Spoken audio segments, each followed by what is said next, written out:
आपको class 11 mathematics का पहला चैप्टर बच्चों पढ़ा रहा था। इसके हमने टोटल भाग 11 देख लिया है ना, यानी कि टोटल हमने 11 वीडियो इसके देख लिए। हमने इंट्रोडक्शन पढ़ लिया, रिप्रेजेंटेशन ऑफ सेट्स बच्चों पढ़ लिया, तुम्हारी एनसीईआरटी की बुक की प्रश्नमाला 1.3 तक टोटल हमने सारे कंसेप्ट पढ़ लिए, सारे क्वेश्चन हमने पढ़ लिए। ठीक है, तो आशा करता हूँ आपने प्रॉपर नोट्स बना लिए होंगे, सारे क्वेश्चंस को बिना देखे वीडियो देखने के बाद सॉल्व कर लिया होगा। किसी बात में तुम अटक गए होंगे तो दोबारा तुमने वीडियो देख भी लिया होगा बच्चों, है ना। चलो स्टार्ट करते हैं। वेन डायग्राम बच्चों, वेन आरेख स्टार्ट करते हैं, जो कि आपकी प्रश्नमाला 1.4 को हल करने में काम भी आएगा बहुत ज़्यादा ढंग से। चलो बच्चों देखो बच्चों, वेन आरेख क्या होता है? ज्यामितीय रूप में सार्वत्रिक समुच्चय को आयताकार क्षेत्र तथा समुच्चय को प्राय वृत्तीय क्षेत्र से निरूपित किया जाता है। यानी कि बच्चों वेन डायग्राम का मतलब क्या होता है?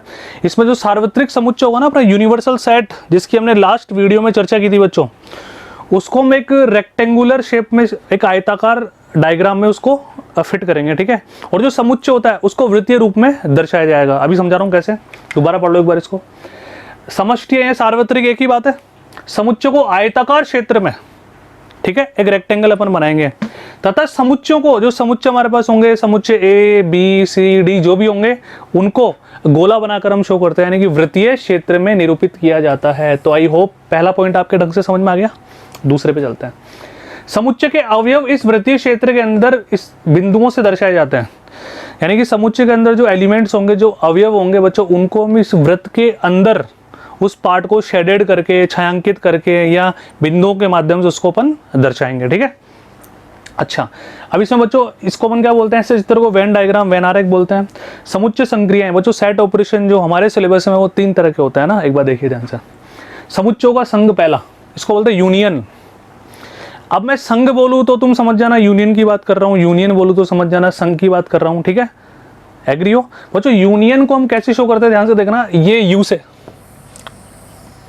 ए संघ बी, ए यूनियन बी। इसका मतलब क्या होता है? दो समुच्चय ए एवं बी का संघ, यूनियन, एक समुच्चय है, यानी कि ए यूनियन बी भी एक सेट ही होगा ना, जिसके अवयव ए में है या बी में है या दोनों में। बात समझ आ रही क्या? मतलब इसका मतलब क्या होता है? इसके अवयव या तो ए में होंगे या बी में होंगे या दोनों में होंगे। जैसे देखो इसका डायग्राम एक बार देखो। सबसे पहला ये आयताकार है ना, ये मैंने क्या लिख दिया यहाँ पे? यू। इसका मतलब है यूनिवर्सल, ये सार्वत्रिक समुच्चय है। उसके अंदर 2 सेट है, ए और बी। अभी जो आपको नीला नीला दिखाई दे रहा है बच्चों, जो छायांकित भाग है, वो पूरा क्या है? A union b. यानी कि इसके अवयव या तो ए में है या बी में है या दोनों में है, दोनों का मिक्स है, दोनों का पूर्ण, दोनों समुच्चयों के अवयवों को हमने मिला दिया, तुम ऐसे मान लो इसको। ठीक है, तो ए यूनियन बी का डायग्राम हमेशा ऐसा बनेगा, पूरा कंप्लीट, दोनों समुच्चय शेडेड होंगे यानी कि छायांकित होंगे। इनके क्वेश्चंस करेंगे तो और मजा आएगा भी, थोड़ी देर बाद आपको ध्यान से देखिए। अच्छा, अब इसकी टेक्निकल लैंग्वेज, मैथमेटिक रूप में इसको अपन कैसे शो करेंगे? जैसे अपने समुच्चय को शो किया था, याद आया? अपने डेफिनेशंस की थी उनकी, समुच्चय निर्माण विधि से रोस्टर विधि में, रोस्टर विधि से समुच्चय निर्माण विधि में। उसी तरह से आइए बच्चों, ध्यान से देखिए। ए यूनियन बी, ए संग बी एक समुच्चय है। एक्स, जहां एक्स बिलोंग्स टू ए, यानी कि एक्स समुच्चय ए में अवयव है या एक्स समुच्चय बी में अवयव है, यानी कि एक्स का संबंध ए से भी, एक्स का संबंध बी से भी है। ठीक है, जनरल है तो अब तो आपको इसको रीड करना आ रहा होगा ना बच्चों। इसका मतलब होता है सच दैट, जहां, एक बार और देख लो, ए संग बी बराबर एक्स एक समुच्चय जहां एक्स बिलोंग्स टू ए या x belongs to b. Clear है? अब तो समझ में आ गया ना। आगे बढ़ते हैं थोड़ा सा, देखो एक और। अब बच्चों समुच्चयों का सर्वनिष्ठ, यानी कि मैंने तुम्हें स्टार्टिंग में भी क्या समझाया था कि समुच्चयों में मुख्यतः 3 मूलभूत संक्रियाएं होती है। There are 3 operations. पहला यूनियन यानी कि संघ, दूसरा सर्वनिष्ठ यानी कि इंटरसेक्शन, या इसको तुम ऐसे समझो दोनों का कॉमन है ना।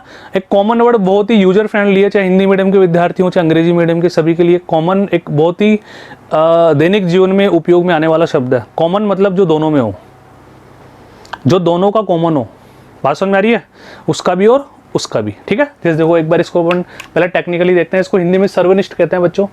दो समुच्चय ए एवं बी का सर्वनिष्ठ समुच्चय, इंटरसेक्शन, कॉमन, वह समुच्चय जिसके अवयव ए तथा बी दोनों के उभयनिष्ठ अवयव है, यानी कि दोनों में कॉमन एलिमेंट्स है। ठीक है, इसे ए उल्टा यू, इससे अपन व्यक्त करते हैं बच्चों, ध्यान रखना।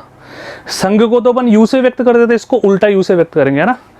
ए इंटरसेक्शन बी एक्स, जहां एक्स बिलोंग्स टू ए तथा x बिलोंग्स टू b, ऐसे भी लिख सकते हो, क्योंकि पहले वाले में देखो मैंने क्या लगाया था,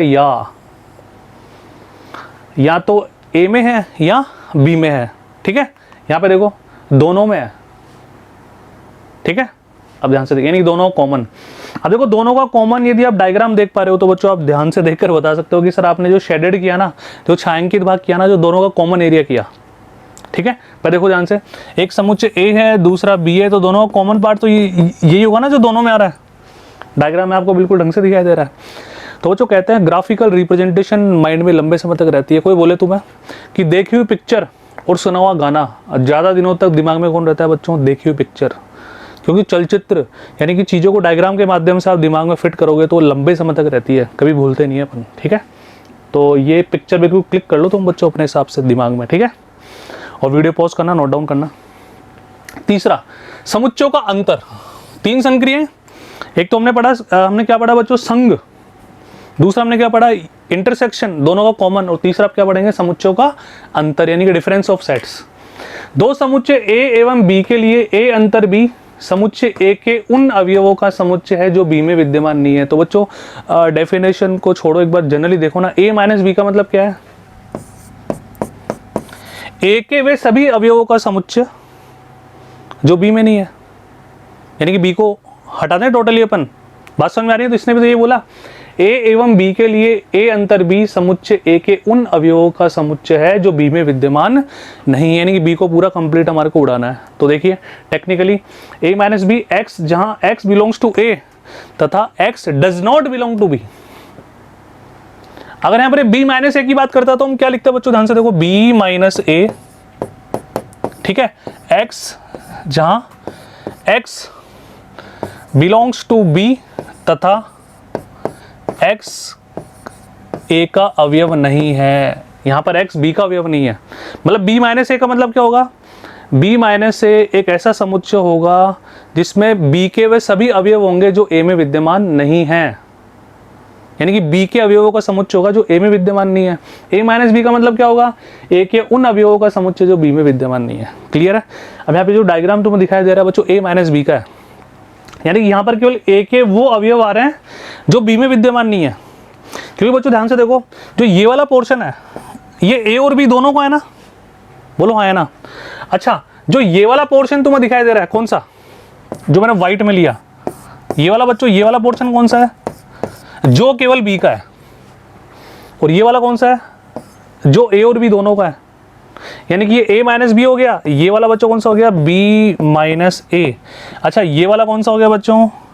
a intersection b।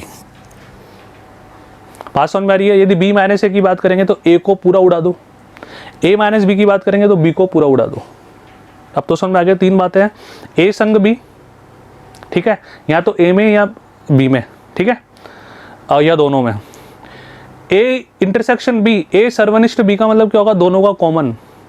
a minus B का मतलब क्या होगा? a के अवयव जो b में विद्यमान नहीं है। b माइनस ए का मतलब क्या होगा? b के अवयव जो a में विद्यमान नहीं है। अब इनके अपन एग्जाम्पल करेंगे तो तुम्हारा कॉन्फिडेंस ज्यादा होगा। ध्यान से देखिए कैसे। उदाहरण नंबर 12 क्या कह रहा है?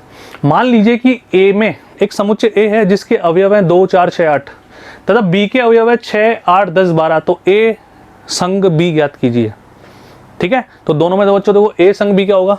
a संग b, ध्यान से देखना है ना। इसके अंदर 2, 4, 6, 2, 4, 6, 8, 10, 12, ये लीजिए।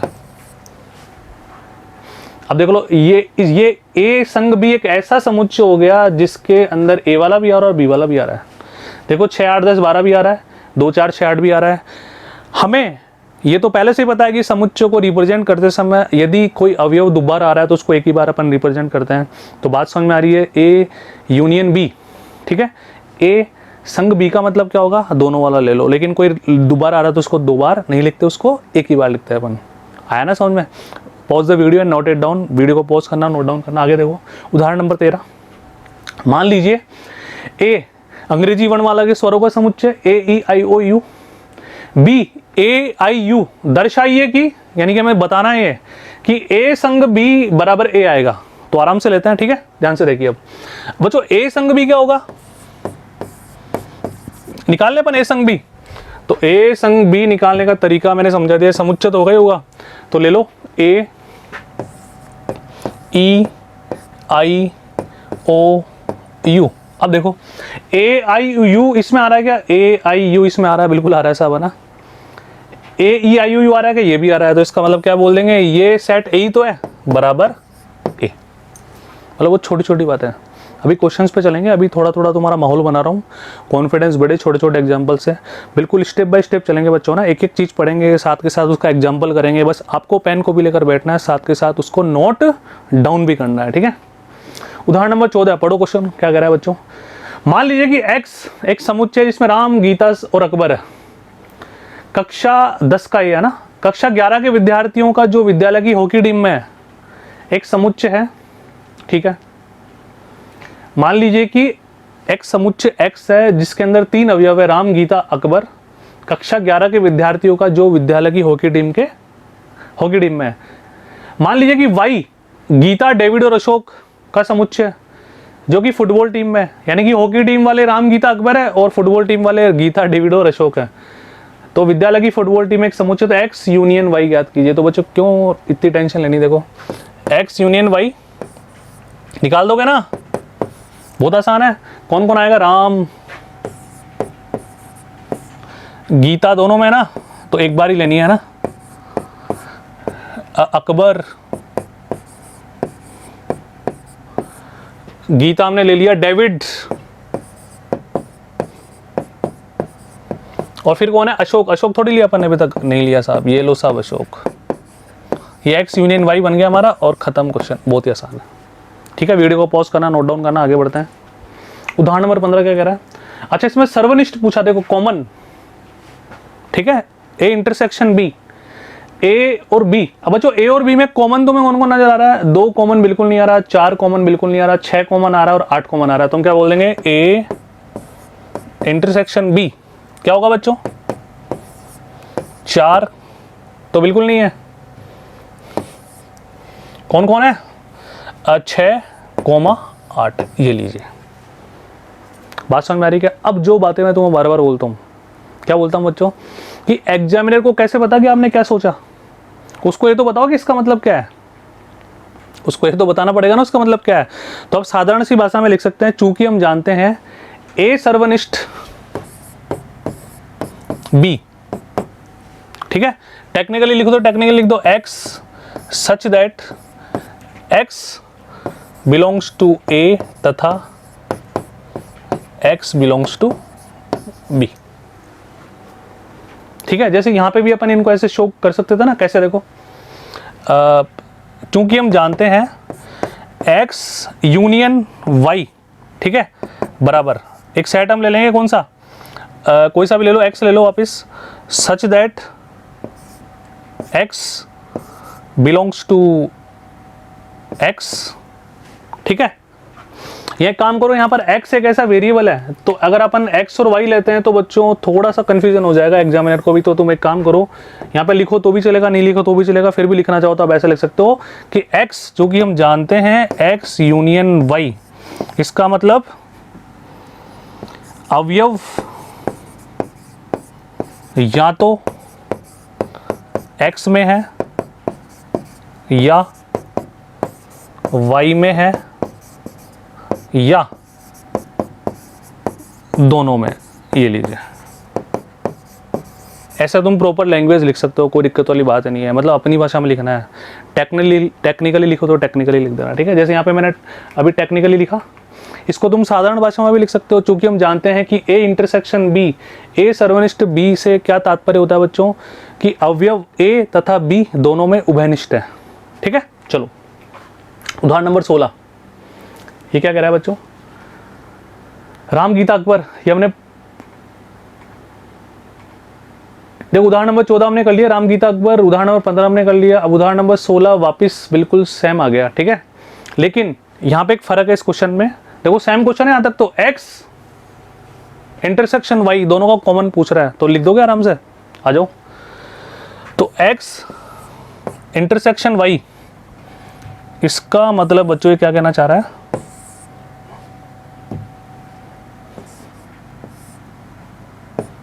बताओ दोनों में कॉमन कौन कौन है? राम, गीता, अकबर। यहाँ पे कौन कौन है? गीता, डेविड, अशोक। तो एक ही है, गीता दोनों में कॉमन आ रही है, तो हम क्या बोल देंगे, इसमें एक ही समुच्चय, एक ही अवयव होगा इस समुच्चय में, गीता। इसको एकल समुच्चय कहते हैं, हमने पढ़ा ना पहले, सिंगलेटन सेट। ठीक है, बढ़े बच्चों थोड़ा सा आगे और, चलो आओ। उदाहरण नंबर 17 क्या कह रहा है बच्चों? यदि A एक समुच्चय है जिसके अंदर अवयव है 1 2 3 4 5 6 7 8 9 10, B 2 3 5 7, A इंटरसेक्शन B हमें ज्ञात करना है, यानी कि दोनों का कॉमन बच्चों में लेना है। ठीक है, इस प्रकार दिखाइए कि A इंटरसेक्शन B बराबर B होगा। चलो ये भी देख लेते हैं, आ जाओ बच्चों ध्यान से देखो, एक बात दिमाग में फिट कर लो, कॉमन कौन होता है जो कम होता है? कॉमन कौन होता है बच्चों? जो कम होता है। बात समझ में आ रही है? जैसे मान लो मैंने यात्रा शुरू की जयपुर से दिल्ली, मैंने जयपुर से दिल्ली की यात्रा शुरू की। ठीक है, मेरा एक दोस्त मिला, मेरे को कहाँ से मिला बच्चों? कोटपुतली से। कोटपुतली जयपुर और दिल्ली के बीच में है ना, रास्ते में आता है। अब उसने मेरे साथ यात्रा कोटपुतली से शुरू की, वो भी कोटपुतली से कहाँ तक जा रहा है? दिल्ली तक। कोई बोले कॉमन क्या है दोनों की यात्रा में? कॉमन क्या हुआ?